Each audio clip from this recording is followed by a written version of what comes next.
All India Muslim personal law board के तहत जो एक शरिया लॉ इनका चल रहा है मैरिज में, मैरिचुअल अफेयर में, वो मुझे लगता है ख़त्म होना चाहिए। क्योंकि हिंदू 4 शादी नहीं कर सकता, हिंदू 2 शादी भी नहीं कर सकता, लेकिन मुसलमान को 4 शादी करने का इजाज़त है। तो ऐसे कानूनों पे भी तो रोक लगनी चाहिए। इसी का मतलब तो यूनिफॉर्म सिविल कोड है कि सबके समान कानून हो, सबके समान अधिकार हो। यही मांग है मेरी मोदी सरकार से कि किसी भी माताओं बहनों के साथ अत्याचार नहीं होना चाहिए। जैसे आपने ट्रिपल तलाक समाप्त किया, वैसे हलाला मुता ये सबको भी ख़त्म करें। जो कुरीतियाँ हैं, कुप्रथाएँ हैं। लेकिन जो लोग शरिया के हिसाब से चलते हैं, अगर वो लोग विरोध करेंगे तो फिर क्या होगा? देखो, जो शरिया के हिसाब से चलता है, उनकी तशरीफ में शरिया डालने का काम करेगी सरकार। मैं तो सीधा बोल रहा हूँ। नमस्कार, मैं हूँ श्वेता सिंह, आप देख रहे हैं PS24। हमारा जो संविधान है वो सबके लिए समान कानूनों की बात करता है। और तब क्या हो अगर धर्म के आधार पर ही कानून बन जाए। आपको बता दें कि यूनिफॉर्म सिविल कोड की बहुत चर्चा चल रही है। इस टाइम सभी के लिए समान कानून लाने की बात की जा रही है। हमारे संविधान में 2 तरीके के कानून हैं, एक सिविल लॉ और एक क्रिमिनल लॉ। क्रिमिनल लॉ में मैं आपको बता दूं कि सभी के लिए समान कानून है। अगर एक व्यक्ति चोरी करता है और वो किसी भी धर्म से हो तो उसे समान सज़ा होगी। लेकिन सिविल कानूनों में क्या होता है कि सभी लोग अपने धर्म के आधार पर सभी कानून मानते हैं, जैसे कि शादी का कानून, तलाक का, उत्तराधिकार का या फिर संपत्ति का कानून। अब सरकार सभी के लिए समान कानून लाने की बात कर रही है। इसी के बारे में हम जनता से राय लेते हैं कि उनके हिसाब से यूसीसी कितना ज़रूरी है, आना चाहिए या फिर नहीं आना चाहिए। क्या नाम है सर आपका? रामेश्वर आर्य। सर, यूसीसी समान नागरिक संहिता आपके हिसाब से कितना ज़रूरी है? मैडम, ये तो मोस्ट इम्पोर्टेंट है ना। इस देश में डेमोग्राफी चेंज हो रही है, लव जिहाद जैसे मुद्दे आ रहे हैं।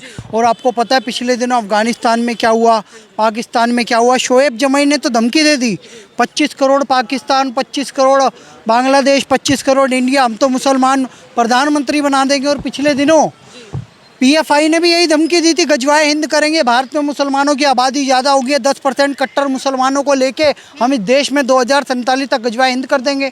तो ऐसे में यूनिफॉर्म सिविल कोड बहुत ज़रूरी है।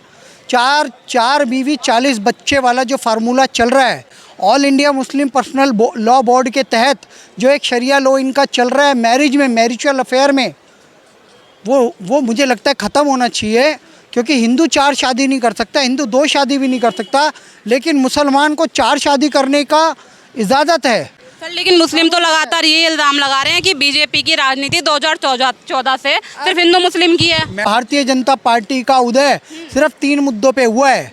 एक है राम मंदिर जो बन रहा है, 1 जनवरी को तैयार हो जाएगा 2024। दूसरा 370। 5 अगस्त 2019 को भारतीय जनता पार्टी पूर्ण बहुमत से आई। जब उन्होंने 303 सीटें जीत ली तो डंके की चोट पे अमित शाह जी ने 370 हटा दी। प्रधानमंत्री नरेंद्र मोदी जी ने पूर्ण बहुमत से, विपक्ष के भी बहुत सारे नेताओं ने समर्थन दिया और कश्मीर से एक निशान, एक विधान, एक संविधान के तहत श्यामा प्रसाद मुखर्जी का सपना पूरा करते हुए 370 हटा दिया। तीसरा मुद्दा भारतीय जनता पार्टी का जहाँ से उदय हुआ वो मुद्दा है यूनिफॉर्म सिविल कोड, समान नागरिक संहिता, जो बाबा साहेब भीमराव अंबेडकर जी ने भारत के संविधान के आर्टिकल 44 में डाला हुआ है कि भारत के प्रत्येक नागरिक समान हैं, इनके लिए समान नागरिक संहिता होनी चाहिए। आर्टिकल 44 को इम्प्लीमेंट किया भी हुआ है भारत में। भारत का एक राज्य है गोवा, वहाँ पे समान नागरिक संहिता है, पता है आपको? वहाँ पे कोई भी पर्सनल लॉ बोर्ड नहीं चलता, मुस्लिम पर्सनल लॉ बोर्ड अलाउड नहीं है वहाँ। लेकिन जो लोग शरिया के हिसाब से चलते हैं, अगर वो लोग विरोध करेंगे तो फिर क्या होगा? देखो, जो शरिया के हिसाब से चलता है, उनकी तशरीफ में शरिया डालने का काम करेगी सरकार। मैं तो सीधा बोल रहा हूँ, सेना करे, सरकार करे, कोई भी करे, क्योंकि अब ये जिहादीपन बर्दाश्त नहीं होगा। कल मैंने देखा गुजरात में इन्होंने पुलिस पे पथराव कर दिया, बसें तोड़ दी। आपको पता है इस देश में 2012 में ये जो जिहादी तत्व हैं, मैडम रोहिंग्या मुसलमानों की बात होती है बार बार। रोहिंग्या मुसलमान मूलतः बांग्लादेश का है, रहता कहाँ था? म्यांमार में, बर्मा में। जब वहाँ के एक विराथू जो वहाँ के आध्यात्मिक गुरु थे बौद्ध धर्म के, उन्होंने एक नारा दिया कि हम पागल कुत्ते के साथ नहीं सो सकते। भगवान बुद्ध कितना भी शांति का पाठ पढ़ा दे, कितना भी हम शांति का पाठ पढ़ लें और ध्यान में बैठ जाएं, अगर पागल कुत्ता हमारे साथ सो रहा है तो हम सो नहीं सकते। तो ये जो एक लड़की का बलात्कार कर रहे थे रोहिंग्या मुसलमान, उन्हें वहाँ से खदेड़ा गया। वो ना सऊदी अरब गए ना चीन गए। जब उन्हें निकाला गया तो भारत की शरण लेने के लिए आ रहे थे, लेकिन भारत के कुछ गद्दार मुसलमानों ने आज़ाद मैदान मुंबई में दंगे किए। ये वो गद्दार कौम है जिन्होंने CA NRC प्रोटेस्ट किया।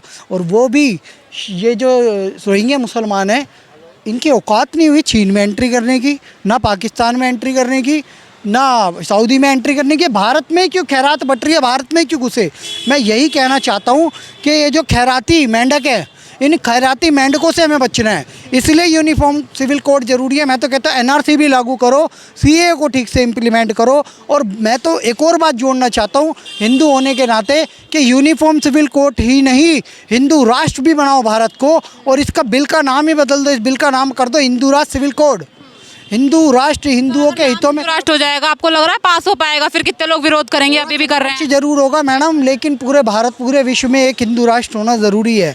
लेकिन मैं मोदी सरकार को तो यही सजेशन दूंगा कि 1 महीने में अगर आप ये मांग रहे हो लोगों से राय, तो देखो अब समय आ गया है कि आप all India Muslim personal law board ख़त्म करें। मुसलमान 40 करोड़ हो गए, टोटल आबादी की 5% आबादी को अल्पसंख्यक माना जाता है। 40 करोड़ आबादी के हिसाब से वो 20% के आसपास हो चुके हैं। तो मुसलमानों से जल्द अल्पसंख्यक का दर्जा छीना जाए। तीसरा, वक्फ बोर्ड की जो संपत्तियां हैं सारी की सारी सरकार अपने अंडर में ले और वक्फ बोर्ड को समाप्त करे, क्योंकि वो लैंड जिहाद का काम कर रहा है। चौथा, प्लेसेस ऑफ वर्शिप एक्ट ख़त्म करें। कांग्रेस ने इस देश में कांटे बोए, बीज बोए, और भारत में हिंदुओं के मंदिरों पे जो मस्जिदें बना दी गई थी वो सब हिंदू मंदिर वापस हो।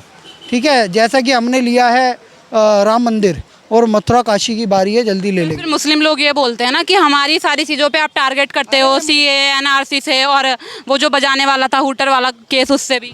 देखिए ऐसा है, ये सबसे बड़े फसाद की जड़ है। इनको पाकिस्तान चले जाना चाहिए था, इतना प्रॉब्लम था तो। 90% मुसलमानों ने जिन्ना को वोट दिया था, मुस्लिम लीग को वोट दिया था कि भारत में से अलग कर देना चाहिए मुसलमानों को। हम हिंदुओं के साथ रह ही नहीं सकते, हमारा खाना अलग, रहना अलग, बोलना अलग, चालना अलग।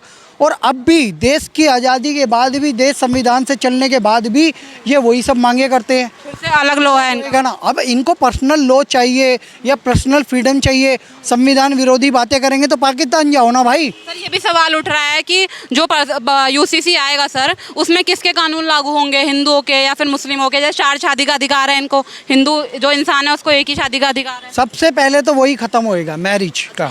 हाँ, इन्होंने 16 साल की लड़की की भी शादी अलाउड कर दी है, वो ख़त्म होएगा। 15 साल की। हाँ बताओ, 15 साल की मुस्लिम लड़की की शादी। अब आप सोचो, डेमोग्राफी यहीं चेंज हो रही है। लव जिहाद अलग कर रहे हैं, उन बच्चियों को शिकार बना रहे हैं, बच्चे पैदा करने की फैक्ट्री। और ये लोग बड़े बड़े एरिया में, जैसे उत्तराखंड में, इन्हें क्यों खदेड़ा जा रहा है? वहाँ जाके गरीब बच्चियों को फंसा के उनकी प्रॉपर्टियों पे कब्जा करना, उनसे बच्चे पैदा करना, और वहाँ पे डेमोग्राफी चेंज करके देवभूमि को दैत्य भूमि बनाने का इनका षड्यंत्र चल रहा था। सर, अरब से भी आते हैं 70 से 80 साल के जो बुजुर्ग हैं, वो यहाँ पर निकाह करते हैं शेख आके 12-12, 13-13 साल की बच्चियों। निकाह मुता हलाला, ये इनकी परंपराएं हैं, इनको भी ख़त्म करने की ज़रूरत है। उसे कॉन्ट्रैक्ट मैरिज कहा जाता है मैडम। 3 दिन के लिए उस लड़की को रेप किया जाता है। शादी इनके लिए तो कॉन्ट्रैक्ट मैरिज है, क्योंकि शादी जैसे विवाह होता है 7 जन्मों का बंधन है कि नहीं, इनके में कॉन्ट्रैक्ट मैरिज है। वो कॉन्ट्रैक्ट मैरिज करके ये लोग उसे 3 दिन में छोड़ जाते हैं। हैदराबाद में तो एक आपके जैसी पत्रकार ने इस पर स्ट्रिंग ऑपरेशन किया था कि शेख आते हैं, 3 दिन लड़की को घुमाते हैं। अब एक मैं कह दूँ खुला वेश्यालय चल रहा है, शादी करके वो भी लीगली, प्रॉस्टिट्यूशन चल रहा है लेकिन लीगली। वो आते हैं, माँ बाप से ख़रीदते हैं लड़की को, कुछ लाख रुपया देते हैं, उस लड़की को घुमाते हैं, खिलाते पिलाते हैं, उसको मोलेस्ट करते हैं, उसके बाद छोड़ के चले जाते हैं। तो ऐसे कानूनों पे भी तो रोक लगनी चाहिए। इसी का मतलब तो यूनिफॉर्म सिविल कोड है कि सबके समान कानून हो, सबके समान अधिकार हो। यही मांग है मेरी मोदी सरकार से कि किसी भी माताओं बहनों के साथ अत्याचार नहीं होना चाहिए। जैसे आपने ट्रिपल तलाक समाप्त किया, वैसे हलाला मुता, ये सबको भी ख़त्म करें। जो कुरीतियाँ हैं, कुप्रथाएं हैं, और जो कि पीएफआई का पेपर है उसमें 7 क्लॉज दिए गए हैं, उस पर हमें ध्यान रखते हुए ये सोचना पड़ेगा कि उसमें जो बातें कही हैं। एक तो मोदी की हत्या कर दी जाएगी, इसके लिए साजिशें रच रहे थे वो। 10% कट्टर मुसलमान चाहिए इस देश में सिविल वार करने के लिए। SC ST OBC को आपस और अपर कास्ट को आपस में लड़ाओ, इनमें भेदभाव पैदा करो, ये इनकी साजिश थी।